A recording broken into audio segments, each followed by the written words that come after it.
नमस्कार जी, उत्तर प्रदेश उत्तराखंड देख रहे हैं आप। आपके साथ मैं हूं दिव्या तिवारी।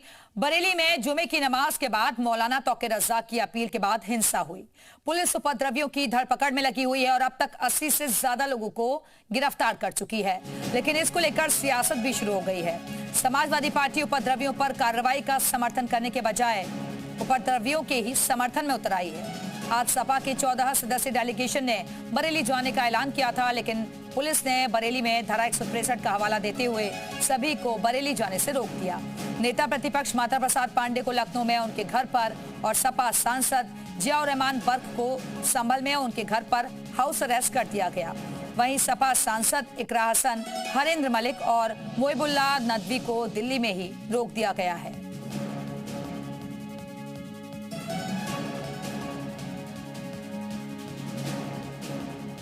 तो 14 सदस्यीय ये डेलीगेशन आज बरेली जाने वाला था, लेकिन उससे पहले ही इन्हें रोक दिया गया। 3 सांसद को गाजीपुर बॉर्डर पर रोका गया है। इकरा हसन, जियाउर रहमान बर्क, हरेंद्र मलिक, इन तमाम सांसदों को गाजीपुर बॉर्डर पर रोका गया। और आपको हम बता रहे हैं कि 14 सदस्यीय डेलीगेशन में कौन कौन शामिल था। तो सांसद हरेंद्र मलिक को भी दिल्ली में रोका गया है। इसके अलावा सांसद मोइबुल्लाह को भी दिल्ली में रोक दिया गया। गाजीपुर बॉर्डर पर इन्हें रोका गया है। जियाउर रहमान बर्क संभल में हाउस अरेस्ट किए गए हैं। बात करने के लिए संभल के सांसद जियाउर रहमान सांसद जी, आप बरेली जाना चाहते थे, पुलिस ने आपको रोक दिया गया।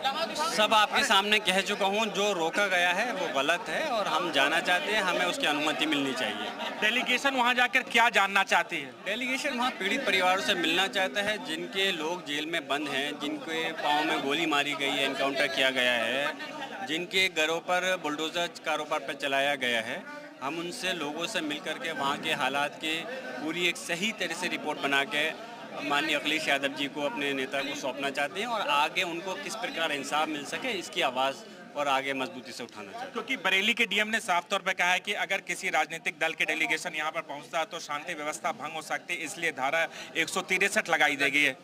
बकौल आपने जैसे कहा कि डीएम बरेली ने ये कहा है कि डेलीगेशन पहुंचने से वहां पर एक धारा जो 163 लगाई है, वहां पे कानून व्यवस्था में कुछ उनको लगता है बिगड़ सकती है, जबकि ऐसा नहीं है। डेलीगेशन का मकसद ये नहीं कि वहां पे जाकर के हालातों को ख़राब करना। हमारा मकसद तो हालात को संभालना है, हमारा मकसद वहाँ के लोगों की पीड़ा को सुनना है, हमारा मकसद वहाँ के लोगों को इंसाफ दिलाना है। और अगर फिर भी वहाँ के पुलिस प्रशासन को, डीएम बरेली या एसएसपी बरेली को ये लगता है कि डेलीगेशन से या पब्लिक से कोई समस्या उत्पन्न हो सकती है, तो हम कहते हैं कि मुझे अकेले को अनुमति दे दी जाए। मैंने तो ये भी पुलिस प्रशासन के अधिकारी से मांग की है कि मुझे अकेला भेज दिया जाए, मैं अकेले जाने के लिए तैयार हूँ। मेरे साथ कोई भी एक भी व्यक्ति नहीं जाएगा, मुझे अकेला भेज दिया जाएगा। ये आई लव मोहम्मद का जो कानपुर से निकला पूरे देश में पहुँच गया, इसे लेकर क्या कहना चाहिए? देखिए, ये इसमें कोई गलत नहीं है। आई लव मोहम्मद, हम अपने सल्लल्लाहु अलैहि वसल्लम से मोहब्बत करते हैं, इसमें कोई गलत नहीं है। हर धर्म का व्यक्ति अपने धर्म पुरुष से मोहब्बत करता है, हम अपने देश से मोहब्बत करते हैं, तो उसमें क्या है? कुछ गलत नहीं है। अपने देश से मोहब्बत करते हैं तो कोई हमारे पर रिपोर्ट लगेगा क्या? यूपी विधानसभा के नेता विपक्ष माता प्रसाद पांडे के घर के बाहर पुलिस फोर्स तैनात कर दी गई है। बरेली में सपा डेलीगेशन को प्रवेश नहीं दिया जाएगा और इस दौरान माता प्रसाद पांडे और सपा विधायक अतारुर रहमान जब गाड़ी में बैठने की कोशिश कर रहे थे तो उन्हें मौके पर ही रोक दिया गया। उनसे बातचीत की जी मीडिया संवाददाता ने। विधानसभा में नेता प्रतिपक्ष माता प्रसाद पांडे और बरेली से विधायक अतारुर रहमान आज लखनऊ से बरेली के लिए रवाना हो रहे थे, लेकिन उनके आवास पर, जो लखनऊ के वृंदावन में उनका आवास है, वहां पर भारी पुलिस बल तैनात कर दी गई और उनको फिलहाल रोक दिया गया है। क्या तर्क दिया गया है? आपके अधिकारियों से बातचीत हुई है, आप जा रहे थे, गेट तक भी आ गए और रोक दिया गया, तो अब आगे की रणनीति क्या रहेगी? मैं देखिए, वो मैं पहले कह चुका कि वहाँ के डीएम ने कहा कि यहाँ 163 के अंतर्गत निषेधाज्ञा जारी है और उसमें अगर कोई बाहरी व्यक्ति आएगा, कोई प्रतिनिधिमंडल आएगा तो यहाँ का माहौल बिगड़ जाएगा, इसलिए वो कह रहे हैं यहाँ नहीं आना चाहिए। और हम वहाँ माहौल बिगाड़ने नहीं जा रहे थे, हम जा रहे थे देखें क्या है, कैसे कैसे ये घटना हुई। क्योंकि जो घटना के बारे में बताया गया है कि कुछ लोग विज्ञापन देना चाहते थे, कोई उपद्रव करने नहीं जा रहे थे, उसी में पुलिस ने लाठीचार्ज कर दिया। कहा कि आप हमें अब वहाँ जाते तो लाठीचार्ज कैसे किया, क्यों इकट्ठा हुए, क्यों पत्रक देने जा रहे थे, वहाँ हमको सारी बातें पता चल जाती। लेकिन पुलिस का वहाँ पे कहना है, उन्होंने प्रेस कॉन्फ्रेंस भी की कि उपद्रवी थे, उन्होंने साजिशन इस तरह की घटना को अंजाम दिया। बड़ा पुलिस से बड़ा उपद्रवी कौन है? कौन उपद्रवी है? कम है? कुल आंकड़ा निकाल के बतावें, असेंबली होती तो पढ़ देते कितनी बार जांच हुई है। तो अब अगला कदम क्या रहेगा, क्योंकि अब तो रोक दिए गए आप लोग, अब तो नहीं जाने दिया जा रहा। अब नहीं जाने दिया जा रहा तो उनसे युद्ध थोड़े करेंगे, लड़ने थोड़े जाएंगे, ये हमारा काम नहीं। हम कानून मानने वाले लोग हैं, हम युद्ध यहाँ नहीं करेंगे। हमें अब चूँकि हमसे गलती हो गई, लखनऊ चले आए, नहीं तो हम सीधे वहीं बरेली पहुँच जाते अपने यहाँ से, बॉर्डर नेपाल के, कुछ नहीं कर पाते। ये आप तो बरेली से विधायक हैं, आपको भी जाने को रोक दिया गया है, क्या वहाँ पर एग्जैक्टली हुआ था? क्योंकि ये कहा जा रहा है कि पुलिस ने बिल्कुल साफ कहा कि उपद्रवी थे, उन्होंने हंगामा दिया। देखिए, सही जानकारी लेने के लिए ही आदरणीय राष्ट्रीय अध्यक्ष जी ने प्रतिनिधिमंडल माननीय माता प्रसाद पांडे जी के नेतृत्व में भेज रहे हैं। लेकिन हम लोग वहाँ जाना चाहते हैं और यही इसीलिए जाना चाहते हैं कि वहाँ की असलियत पता लगे और अपने लोगों से भी, कार्यकर्ताओं से भी बात करके उसके बाद अधिकारियों से मिलने का प्रोग्राम था कि उनको सही स्थिति बता सकें ताकि लोगों को न्याय मिल सके। लेकिन जाने नहीं दे रहे हैं, फोर्स लगी हुई है सब। फिलहाल कह सकते हैं कि लखनऊ में माता प्रसाद पांडे जो नेता प्रतिपक्ष हैं, उनके आवास पर भारी पुलिस बल तैनात कर दिया गया है और उनको फिलहाल जाने से साफ तौर पर मना कर दिया गया है। कैमरामैन रामबाला के साथ विशाल लोगवंशी, जी मीडिया, लखनऊ। और वहीं गाजीपुर बॉर्डर पर सपा सांसद इकरा हसन को रोके जाने पर उनका क्या कहना था, ये आपको सुनवाते हैं। है हमारा दायित्व है कि हम लोगों की आवाज़ उठाएं, उनकी पीड़ा को समझ सके। वही जिस तरीके से लगातार बरेली में हिंसा चल रही है, हमारा प्रयास यही था कि समाजवादी पार्टी का जो डेलीगेशन है वो वहाँ के लोगों से मिले, उनकी पीड़ा को समझे और हम उनकी आवाज़ बन सके। लेकिन क्या रीजन लगता है, आप हरिंदर मलिक साहब, मोहिबुल्लाह नदवी और आप तीनों सांसद यहाँ से निकले और आपको यही रोक दिया गया, आपको इसके पीछे क्या वजह लगती है? हाँ, हमें तो खुद नहीं पता, हम खुद यही पूछ रहे हैं कि किस वजह से रोक रहे हैं। हम लोग सामाजिक लोग हैं, हम लोग हर वक्त पब्लिक लाइफ को फेस करते हैं और हमारा प्रशासन से यही अपील है कि आप हमारे साथ चलिए। हम आपके साथ चलने को तैयार हैं, लेकिन हम लोगों से तो मिलेंगे, वो मिलने से हमें कोई नहीं रोक सकता। जिस तरीके से वहाँ पर हिंसा हो रही है, भड़काई जा रही है और एक समुदाय को विशेष रूप से टारगेट करके उनको प्रताड़ित किया जा रहा है, तो ये गैर संवैधानिक है। एक बहुत ही सरल और सकारात्मक मैसेज आई लव मोहम्मद पर और इसी मुद्दे पर चर्चा करने के लिए इस वक्त दो खास मेहमान भी हमारे साथ जुड़ गए हैं, उनका तारुफ आपसे करवाते हैं। सपा नेता रिटायर्ड मेजर आशीष चतुर्वेदी हमारे साथ मौजूद हैं, बीजेपी प्रवक्ता मनोज उपाध्याय जी हमारे साथ जुड़े हुए हैं। बहुत बहुत स्वागत है आप दोनों का। लेकिन चर्चा की शुरुआत मेजर आशीष मैं आपके साथ ही करना चाहूंगी। जब प्रशासन की मनाही है, प्रशासन वहां जाने की इजाजत नहीं दे रहा है, तो फिर ये आपका जो डेलीगेशन है वो वहां जाने पर क्यों अड़ा हुआ है? देखिए, ये पहली बार नहीं है कि जहां भी कहीं कोई अप्रिय घटना हुई हो और वहां विपक्ष के नेता या डेलीगेशन जाना चाहते हो, लोगों के दुख दर्द में शामिल होना चाहते हो, उनसे मिलना चाहते हो, असलियत क्या है वो जानना चाहते हो, उन्हें रोका जा रहा हो। हमने कितनी बार देखा है उत्तर प्रदेश के अंदर कि जहां भी ऐसा कुछ होता है, एक तरीके की इमरजेंसी जो 1970s में इंदिरा गांधी ने लगाई थी, कुछ उसी तरीके का माहौल आज देश में यहाँ बना हुआ है। आप देखिए, सोनम वांगचुक जैसे साइंटिस्ट को इन लोगों ने देशद्रोही बना दिया है।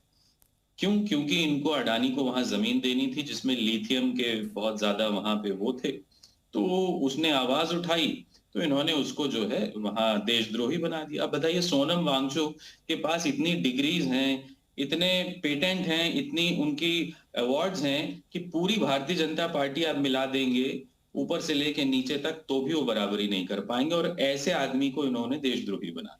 वही चीज आप यहाँ देख रहे हैं उत्तर प्रदेश के अंदर। आप देखिए कि अभी इन्हीं की पार्टी के एक रघुराज प्रताप सिंह है, जिनकी पत्नी है, उन्होंने उनकी जो जखीरा है बंदूकों का, उसकी फोटो वायरल आशीष जी कहाँ आप मुद्दों से भटकाने की कोशिश कर रहे हैं। मेरा सवाल सर आपसे ये है ना कि जब इजाजत ही नहीं है, किसी भी राजनीतिक दल को इजाजत नहीं है, ग्राउंड रियलिटी आपको ही क्यों जानना है? भाई कानून अपना काम कर रहा है ना, उसके लिए कानून है, थोड़ा बहुत भरोसा तो करना पड़ेगा ना। मैं आपको और आपको अगर आवाज ही उठानी है तो फिर विधानसभा में उठाइए, लोकसभा में उठाइए। अभी मैं आपको क्या बता रहा था रघुराज प्रताप सिंह की धर्मपत्नी ने कम से कम 250 बंदूकों वाली फोटो वायरल करी, सब जगह वायरल है। क्या किया इनकी सरकार ने? कुछ किया इनकी सरकार ने? करणी सेना ने हजारों बंदूकें लहरा ली, तब किसी डीएम किसी सीएम की कानून व्यवस्था कहां चली गई? तलवारें लहरा रहे थे, बंदूकें लहरा रहे थे कि नहीं लहरा रहे थे? करणी सेना आगरा में लहरा रही थी, कितने लोगों पे कार्रवाई कर ली? कोई कानून व्यवस्था, कोई डीएम, कोई एसपी। ठीक है आशीष जी, आप बने रहेगा, वापस आते हैं। मनोज जी, उनका सीधा सीधा ये कहना है कि भाई हम कोई वहां पर उपद्रवी करने नहीं जा रहे हैं, उपद्रव नहीं करने जा रहे हैं, ना ही माहौल बिगाड़ने जा रहे हैं, हम तो ग्राउंड रियलिटी जानने जा रहे हैं, तो फिर क्यों रोका जा रहा है? वो कह रहे हैं इमरजेंसी जैसे हालात हो गए हैं। देखिए, इतिहास गवाह है समाजवादी पार्टी का, तो उस पर हम नहीं जाएंगे, हम दो चंद बातों में बात करते हैं। मेरे आशीष की बात का भी जवाब देकर थोड़ा समझिए। बात तो सुन लीजिए भाई, ये गलत बात है भाई। मैं दूर से जुड़ा हूँ, इसका मतलब नहीं है कि आप जो है बीच बीच में टोकेंगे। सुनिए ध्यान से आशीष जी, कल जुमा का दिन था, वहाँ पे जवाब दीजिए। आप रघुराज प्रताप सिंह की बीवी ने जो 200 बंदूकें पुलिस प्रशासन हमारे कौन से प्रशासन जो है वो कौन से पेटीकोट की शरण में आप इनको चुप कराएंगे कि नहीं? मेजर आशीष आपने बोल लिया ना, अब उनका जवाब तो सुन लीजिए बारी बारी से सर, प्लीज। ओवरलैपिंग होती है ऐसे, एक एक कर की बातें ना करें जैसे भाजपाइयों की आदत होती है। चुप कराइए पहले। आपने बोल दिया ना, सबसे पहले मैंने आपसे पूछा था, बारी बारी से प्लीज। पता नहीं होता, मान लो कि पिता का नाम पता नहीं। चुप करो भाई। नहीं भाई नहीं, भाई भाजपा हमारा नहीं। अरे चुप रहो, आपने अपनी बारी में बोली। मेजर आशीष, मेजर आशीष, भाई केवल पाकिस्तानी है। आप मेजर आशीष, बिन बुलाए होना। आशीष जी प्लीज रुक जाइए, आपने अपनी बारी में बोलिएगा। बोलिए मनोज जी। ये इनका हो गया, अब कहिएगा, चुप रहेंगे। कल वहां जुमा था, इनकी इच्छा थी कि वहां जुमा में दंगा होगा, लेकिन प्रशासन ने इतने बढ़िया व्यवस्था से वहां पे दंगा को रोकने का काम किया, तब इनका प्रतिनिधिमंडल नहीं तैयार हुआ। आज ये जाते वहां प्रशासन और वहां के लोगों को, प्रतिनिधिमंडल का यह लिस्ट आप उठा के देखेंगे तो उसमें भी आपको पता लगेगा कि किस तरह से दंगाएं का समर्थन ये करते। इस नाते का इतिहास गवाह है कि समाजवादी पार्टी का यही है। संभल में किसने दंगा करवाया? इन्हीं के सांसद ने करवाया। आज ये इतिहास, उस सांसद को वहां जाने के बाद हम दंगा करने ना देंगे। योगी आदित्यनाथ जी की सरकार है कि बाकी अब आगे आइए। अभी इकरा हसन ने कहा कि ना हम तो जा रहे हैं उनके दर्द को समझने के लिए। इकरा हसन जी बजाय बताइए कि जब मुजफ्फरनगर में दंगा हुआ था तो कौन सा दर्द एहसास करने आपके भाई और आपके सांसद जो भाई थे वो लोग गए थे? जाना चाहिए था ना, वहां भी तो दर्द था, लेकिन उस दर्द की इनको चिंता नहीं थी। अयोध्या में दलित बेटी के साथ बलात्कार होता है, नाबालिग बेटी, वहां दर्द की चिंता नहीं हुई। वहां एक मुस्लिम जिलाध्यक्ष के लिए इनके जो है डीएनए की मांग होती है। दूसरी चीज आप सुनिए, अभी इनके वर्क साहब ने कहा, संभल के सांसद ने कहा हर धर्म के लिए आई लव कहें। तो भैया जब रामायण के लिए आई लव कहा जाता था, भगवान राम के लिए लोगों की इच्छाएं जागृत होती थी, हिंदू देवी देवताओं के होती है, तो तुम्हारे सांसदों, तुम्हारे नेताओं को बोलने की हिम्मत कैसे हो जाती है? तब तो नहीं धर्म जगह। पहली चीज है। तीसरी, माता प्रसाद पांडे जी ने, नेता प्रतिपक्ष ने कहा कानून व्यवस्था मानने वाले लोग हैं, तो माननीय नेता प्रतिपक्ष जी आपका सम्मान है। कानून व्यवस्था यही माना जाता है कि कानून जिसको सजा देती है, आतंकवादियों का मुकदमा वापस लिया जाता है, तब भी आप वही से स्पीकर रहे, क्या प्रश्न कदम उठाया? ठीक है मेजर आशीष, वो ये कह रहे हैं कि आप लोग दंगाइयों का समर्थन करते रहे। पाकिस्तान को हिंदुस्तान कौन लाता है? मैं मेजर आशीष का जवाब दे दूं। कौन आतंकवादियों को लाता है? मेजर आशीष जवाब देकर मेजर आशीष जवाब लेके जाइए, तो लीजिए, आवाज में बोलिएगा। मेजर आशीष को जवाब दीजिए, अपना तो जवाब दीजिए। अब शर्म लगने लगा क्या? शर्म लग रहा है क्या? आपके आतंकवादी तो मिले ही नहीं। नहीं, शर्म लग रहा है क्या जवाब देने? प्लीज प्लीज आप पानी पीजिए, पानी पीजिए। मनोज जी पानी पीजिए प्लीज, कूल हो जाइए। मनोज जी, मनोज जी, नाड़ा पकड़ किसी ने मनोज जी, नाड़ा पकड़ के बैठा होगा इसकी। मनोज जी, मनोज जी प्लीज सर ऐसे शब्दों का इस्तेमाल मत करिए। मेजर आशीष आप दोनों शांत हो जाइए, दोनों शांत हो जाइए। जिससे मैं सवाल करूंगी वही जवाब देगा। Manoj ji, major Ashish please sir, आप दोनों से रिक्वेस्ट है मेरी, आप दोनों एक साथ मत बोलिए। जिससे मैं सवाल करूंगी वही जवाब देगा। मेजर आशीष सर आपका ऑडियो डाउन है। मेजर आशीष आप कंटिन्यू बोलते रहेंगे, कुछ सुनाई नहीं पड़ेगा किसी को, ऑडियो डाउन है। करणी सेना ने 5। ठीक है मनोज जी आप अपनी बात पूरी कीजिए। पानी पीजिए, आप बोलिए। मैं सिर्फ इतना कह रहा हूं कि देखिए हम लोग यहाँ अगर बरेली मुद्दे पे हैं, कम से कम किसी बहन बेटियों के अगर बीच में आएगा तो गलत हुआ। पहली चीज है, ऐसा समाजवादी का कल्चर ना हमारा नहीं है। दूसरी चीज सुनिए, मेरे राशि से अभी इंदिरा गांधी का तर्क दिया इमरजेंसी के लिए भाजपाइयों का, तो उसी इंदिरा गांधी की पार्टी के साथ गले मिल लो जाके। हटा तो हिम्मत हो तुम्हारी, नहीं हटा सकते है। रघुराज प्रताप की बात करते हैं, किसने उनको जेल से निकाल कर लाया था, किसके उनके साथ संबंध रहे। आज जब वो इनके ऊपर चढ़ाई करने लगा इनके नेताओं को, तो इनको दर्द होता है। तो इसी वजह लगातार हम कहते हैं कि हमने जो आज कहा, बरेली की जो घटना है, जब प्रशासन ने पूरा शांत कर दिया है, वहां जाके अगर दंगा भड़का इसकी जिम्मेदारी कौन लेगा। एक लेटर अखिलेश यादव भेज के थे कि एक भी दंगा भड़का, एक व्यक्ति का किसी प्रकार का नहीं हुआ तो इसकी जिम्मेदारी समाजवादी ठीक है मेजर आशीष, जवाब दीजिए। क्यों सब कुछ कंट्रोल में है, अगर कुछ भी वहां पर बिगड़ता है तो उसकी जिम्मेदारी किसकी होगी फिर?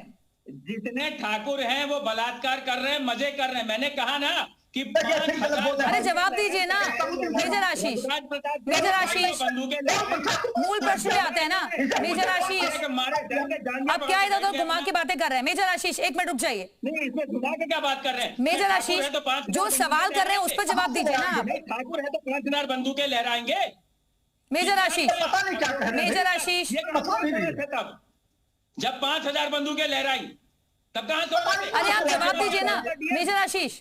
मेजर आशीष, मेरा सवाल आपसे सर, सवाल तो सुन लीजिए, आप अपना बोले चले जा रहे हैं। ये अपना जांघिया पकड़ के बैठे रहोगे। मेजर आशीष, अरे भाई चुप रहो, तुमसे नहीं बात करो। ठीक है मेजर आशीष सर, मेरा सवाल आपसे ये है कि वहां पर अगर स्थितियां अभी कंट्रोल में है, पुलिस कह रही है सब कुछ ठीक ठाक है, तो अगर माहौल बिगड़ता है, कुछ भी घटना होती है, तो उसकी जिम्मेदारी कौन लेगा फिर?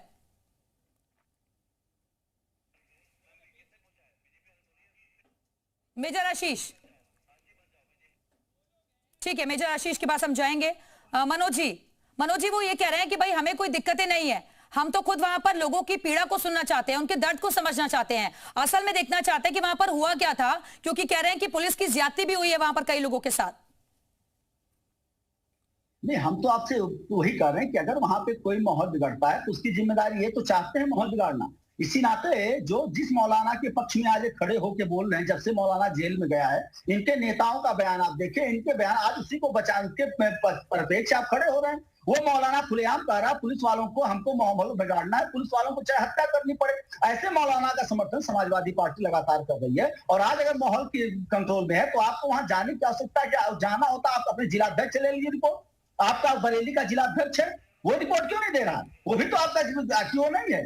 तो इस ऐसी बातों में खाली ये दंगा भड़का, इनके सांसद के ऊपर चोरी तक के मुकदमे लिखे जा रहे हैं। इनके सांसद जो बिजली चोरी करते हैं, संभल में जाके दंगा भड़काते हैं, तो ये सब क्या, ऐसे लोग अगर वहां जाएंगे, ऐसे उपद्रवी लोग जाएंगे, तो आप बताइए वहां का माहौल क्या होगा? जाहिर सी बात है, जो लोग आज शांत बैठे हैं, इनको देख के उनका मनोबल बढ़ेगा और आगे फिर ऐसी घटनाएं होंगी और पुलिस के ऊपर फिर इसका आरोप लगेगा। तो कहीं ना कहीं प्रशासन अगर वो कंट्रोल किया है, आप रुकिए, कुछ दिन बाद जाइएगा, आराम से धारा 163 हट जाएगा। आप जाइए, उनका एक एक करके जाके राय बात लीजिए, कोई नहीं रोक रहा। आज तक तो आप नहीं गए, जब तक वहां ये इंतजार कर रहे थे कि जुमा के दिन हंगामा होगा, लोग मुस्लिम इकट्ठा होंगे मस्जिदों में, वो हंगामा नहीं हुआ, इनका सपना टूट गया। अब ये वो हंगामा कराने के लिए अपना एक डेलीगेशन भेजना, जिससे कि हंगामा हो और भारतीय जनता पार्टी के तो उपद्रवियों पर एक्शन और समाजवादी की टेंशन बढ़ गई और इसी वजह से ये जो डेलीगेशन जाने की कोशिश कर रहा था उसे प्रशासन ने कानून व्यवस्था का हवाला देते हुए फिलहाल के लिए रोक दिया। इस पर अब राजनीति भी शुरू हो गई है। फिलहाल के लिए बहुत बहुत शुक्रिया आप दोनों का हमारे से जुड़ने के लिए, चर्चा में शामिल होने के लिए।